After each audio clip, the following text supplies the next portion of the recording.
नमस्कार बच्चों, आपको बहुत बहुत प्यार। आज फिर हम थोड़ी सी छोटी छोटी कहानियाँ पढ़ेंगे। मैं डॉक्टर विजयलाल अभी आपसे थोड़ी सी कहानियाँ शुरू करती हूँ। बौना धनुर्धारी। एक शहर में एक बौना युवक विद्या ग्रहण करने हर विद्या में निपुण हो गया। सभी उसे धनुग्रह पंडित के नाम से पुकारने लगे। वह राजा के दरबार में जाकर अपनी निपुणता दिखाना चाहता था, परंतु कद छोटा होने के कारण उसे ये शक रहता था कि शायद वह राजा को प्रभावित ना कर पाए। उसने सोचा कि किसी हरिष्ट पुष्ट व्यक्ति को सामने रखकर वह अपनी निपुणता दिखा सकता है। बहुत ढूंढने के बाद उसे एक हरिष्ट पुष्ट युवक मिला। उस युवक ने बताया कि मेरा नाम भीमसेन है और मैं कपड़े बुनने का काम करता हूँ।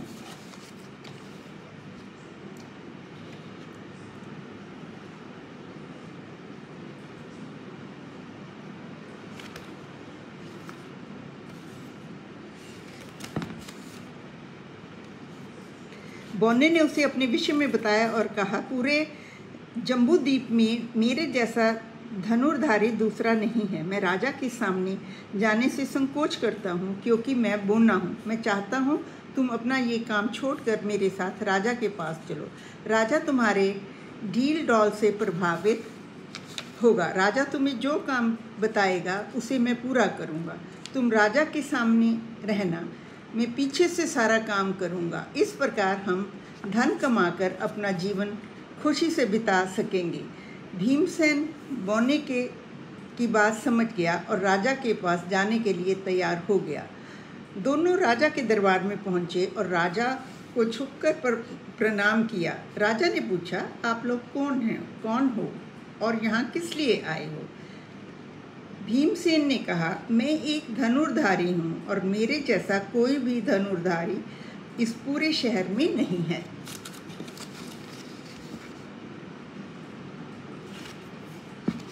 राजा ने पूछा, तुम अपने काम के बदले में हमसे क्या लोगे? भीमसेन ने कहा, 1000 सिक्के एक दिन के। राजा ने पूछा, ये दूसरा युवक कौन है? भीमसेन बोला, महाराज ये मेरा नौकर है। राजा ने कहा, ठीक है, तुम दोनों इस महल में काम कर सकते हो।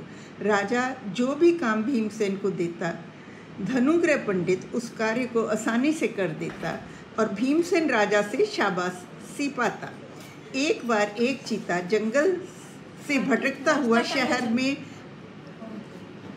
बंद कर दो पुराने वाली अच्छे दूध वालों साथ से बात।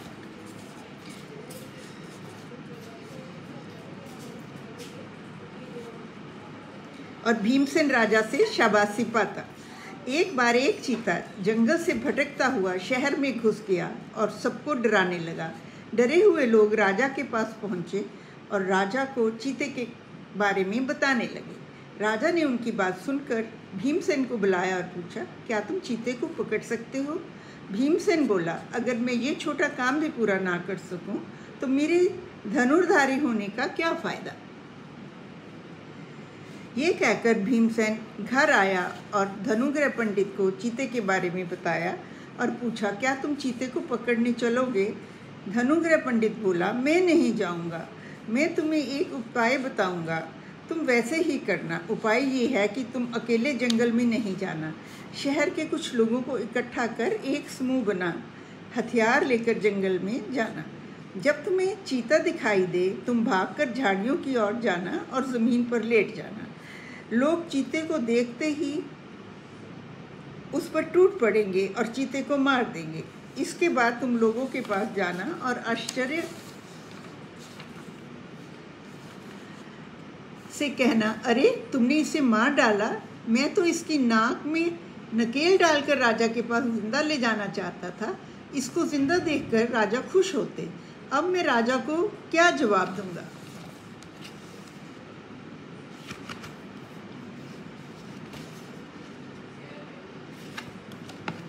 भीमसेन ने ऐसा ही किया। सभी लोग डर गए। उन्होंने सोचा शायद राजा ऐसा ही चाहते थे। उन्होंने कहा, कृपया राजा को ये मत बताना कि हमने चीते को मारा है।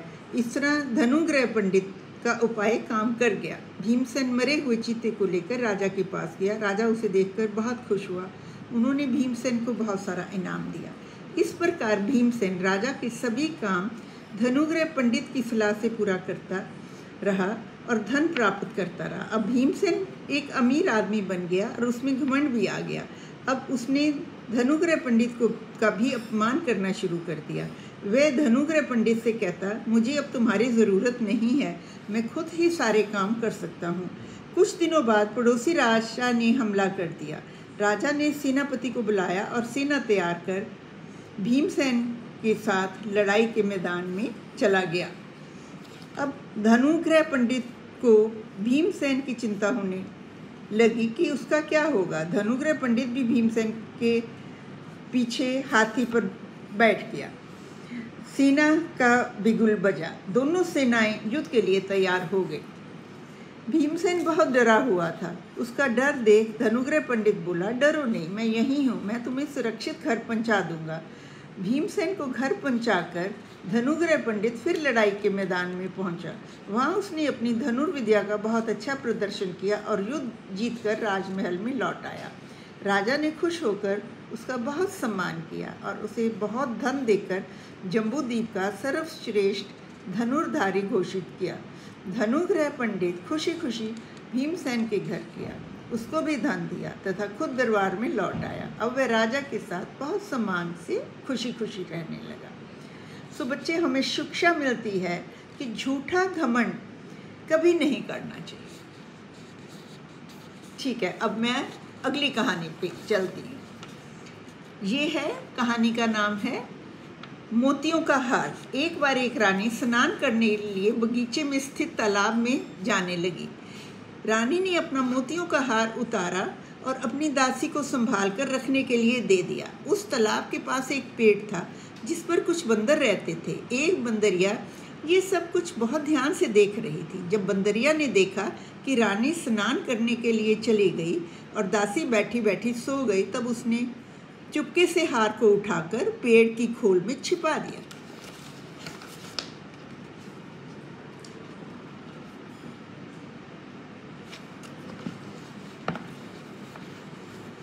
जब दासी की नींद खुली तो उसने देखा कि हार वहाँ नहीं है। वह डर गई और जोर जोर से चिल्लाने लगी, हार खो गया, हार खो गया। सभी सैनिक वहाँ इकट्ठे हो गए और अन्य दासियों के साथ मिलकर हार ढूंढने लगे, पर हार नहीं मिला। राजा ने सभी सिपाहियों को आज्ञा दी, शीघ्र ही चोर का पता लगाया जाए। सिपाही हार और चोर को ढूंढने के लिए आसपास के सभी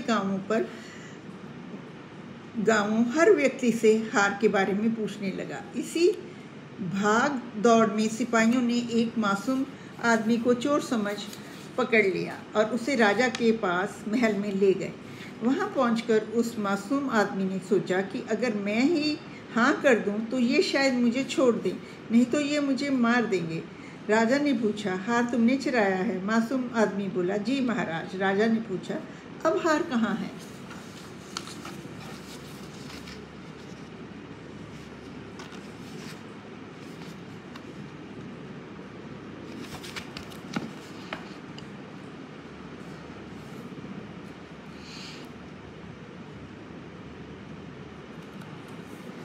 राजा ने पूछा, हार कहाँ है? व्यापारी ने कहा, मैंने पुरोहित को दे दिया। राजा ने पुरोहित को बुलवाया।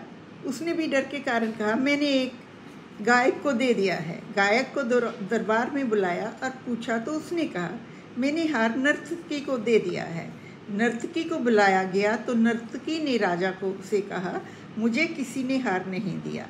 इसी पूछताछ में शाम हो गई तो राजा ने मंत्री को बुलाया और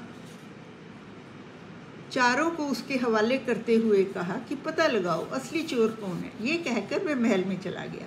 बुद्धिमान मंत्री ने सोचा कि हार तो बगीचे में खोया है और वहाँ इतना पहरा था कि कोई ना तो अंदर जा सकता था ना ही बाहर आ सकता था। मुझे लगता है इनमें से कोई चोर नहीं है। ये लोग केवल मार के डर के कारण ऐसा कह रहे हैं। उसने सोचा बगीचे में बहुत सारे बंदर हैं, हो सकता है किसी बंदर ने हार ले लिया हो। अगले दिन मंत्री ने लाल रंग की नकली मोतियों की बहुत सारी मालाएं बगीचे में इधर उधर बखेर दी और छिपकर बैठ गया। बंदरों ने मालाएं देखी तो वो एक एक कर मालाएं अपने गले में पहनने लगे, पर बंदरिया अपनी जगह से नहीं हिले। वह तो हार की रखवाली कर रही थी। जब सब बंदरों को उसने हार पहने देखा तो उसे जलन होने लगी। उसने पेड़ की खोल में से मोतियों का हार निकाला और गले में पहनकर बहुत घमंड से सबको अपना हार दिखाने लगी। हार देखकर मंत्री ने बंदरिया को पकड़वा कर हार ले लिया। मंत्री हार लेकर राजा के पास पहुंचा और उसे सारी घटना बताई। राजा ने हार ले लिया और बुद्धिमान मंत्री की प्रशंसा करते हुए कहा, अगर तुम्हारे जैसा बुद्धिमान मंत्री मिल जाए तो सभी समस्याओं का समाधान मिलता रहेगा। सो बच्चों, हमने देखा कि झूठा घमंड व्यक्ति को नष्ट कर देता है।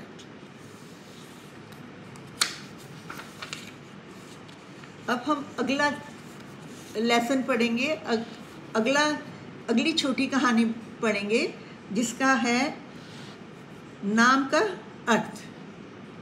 कहानी का नाम है नाम का अर्थ। तक्षशिला के गुरुकुल में एक बहुत ही ज्ञानी गुरु थे। उनके बहुत सारे शिष्य थे। उन शिष्यों में से एक शिष्य का नाम पापक था। जब भी उसे पापक नाम से पुकारा जाता उसे बहुत बुरा लगता था। उसने सोचा, मेरा नाम बहुत बुरा है, मैं कोई दूसरा नाम रख लेता हूँ। वह अपने गुरुजनों के पास जाकर बोला, गुरुजी, मेरा नाम बहुत ही बुरा है, आप मेरा नाम बदल दें। गुरुजी बोले, नाम तो केवल संबोधन है जिसके द्वारा हमें बुलाया जाता है, नाम के अर्थ से कुछ भी नहीं होता। पापक फिर बोला, गुरुजी, आप मुझे कोई दूसरा नाम दे दें, आप मुझे कोई दूसरा नाम दे ही दें। गुरुजी बोले, बहुत अच्छा बेटा, तुम एक काम करो, शहर जाकर अपने लिए एक नया नाम चुन लो, उसके बाद मैं तुम्हारा नाम बदल दूंगा। पापक गुरुजी की आज्ञा का पालन करते हुए शहर में अपना अच्छा नाम ढूंढने के लिए चल दिया। पापक ने रास्ते में कुछ लोगों को एक शव ले जाते हुए देखा। उसने लोगों से पूछा, इसका नाम क्या था? उस आदमी ने कहा, इसका नाम जीविका था, जिसका मतलब है जीवित व्यक्ति।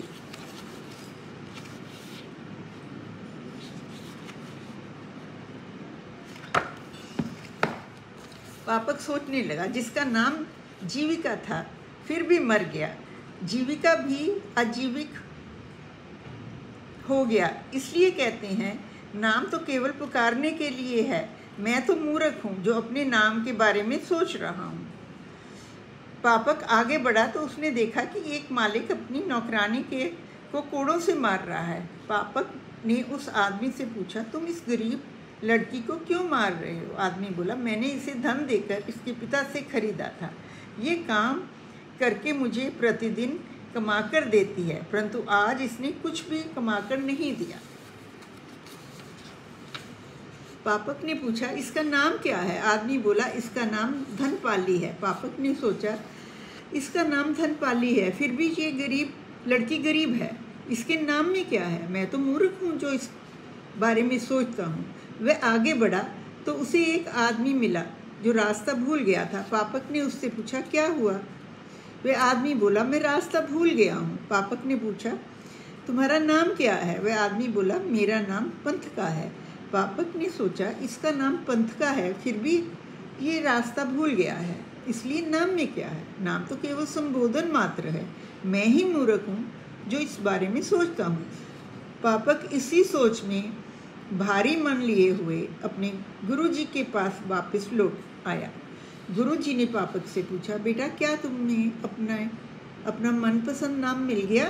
पापक ने कहा, गुरुजी, जीविका भी आजीविका के समान मर जाता है, धनपाली भी अधनपालिका के समान गरीब होती है, और पंथका भी अपंथका के समान रास्ता भूल जाता है। तो फिर इस नाम में से क्या? मैं क्यों अपने नाम को बुरा समझता हूँ? इसलिए मेरा नाम जो भी है वही अच्छा है। शिक्षा, नाम सिर्फ एक संबोधन है, नाम के अर्थ से कुछ नहीं होता। ठीक है बच्चों, अब आपने समझ लिया कि नाम तो एक संबोधन है, इसके अर्थ से कुछ नहीं होता। अब हम अगली कहानी पढ़ेंगे जिसका नाम है बुद्धिमान बटेर।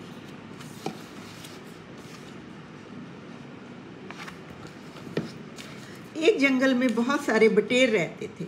उनका मुखिया बहुत बुद्धिमान था, जिसके कारण सारे बटेर बहुत खुश थे। एक बार एक शिकारी को जंगल में रहने वाले इन बटेरों के बारे में पता चला, तो वह जंगल में गया। उसने बटेरों की बोली में ही एक आवाज़ लगाई, जिसे सुनकर बहुत सारे बटेर इकट्ठे हो गए। उसने जाल डालकर उनको पकड़ लिया और घर लाकर एक बड़े पिंजरे में बंद कर दिया।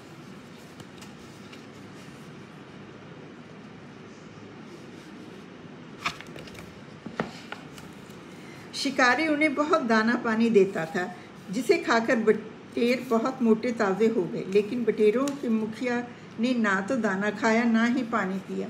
वह भूखा प्यासा रहकर पतला और कमज़ोर रहना चाहता था, ताकि जब भी शिकारी बटेरों को बेचने आए तो उसे कोई भी नहीं खरीदे। एक दिन शिकारी सारे बटेरों को लेकर बाजार में बेचने गया। सारे बटेर बिक गए, पर मुखिया को किसी ने नहीं खरीदा, क्योंकि वह बहुत कमज़ोर दिख रहा था। शाम हो गई तो शिकारी उसको लेकर वापस आ गया। वह उसको पिंजरे में बंद करने लगा तो उसका ध्यान जरा सा हट गया, जिससे वह अचानक उसके हाथों से निकलकर उड़ गया। शिकारी उसे देखता ही रह गया। मुखिया बटेर जंगल में अपने साथियों के पास पहुंच गया। उसे देखते ही सब बटेर बहुत हैरान और खुश होकर भगवान को धन्यवाद देने लगे। मुखिया ने उन्हें सारी आप बीती सुनाई। उसने सबको समझाया कि जो अपने दुखों से बाहर निकलने का उपाय नहीं सोच सकते, वे कभी दुखों से छुटकारा नहीं पा सकते। इसीलिए बुद्धि से सोचने पर कोई हल निकल ही आता है। हमें शिक्षा ये मिलती है कि विपरीत परिस्थितियों में हमें आत्म संयम नहीं खोना चाहिए। धैर्य, दिमाग और आत्मविश्वास से कोई ना कोई रास्ता अवश्य मिलता है। ठीक है बच्चों, आज हमने इतनी कहानियाँ पढ़ ली, बाकी अगली बार। नमस्ते, बहुत बहुत प्यारा आपको। Thank you.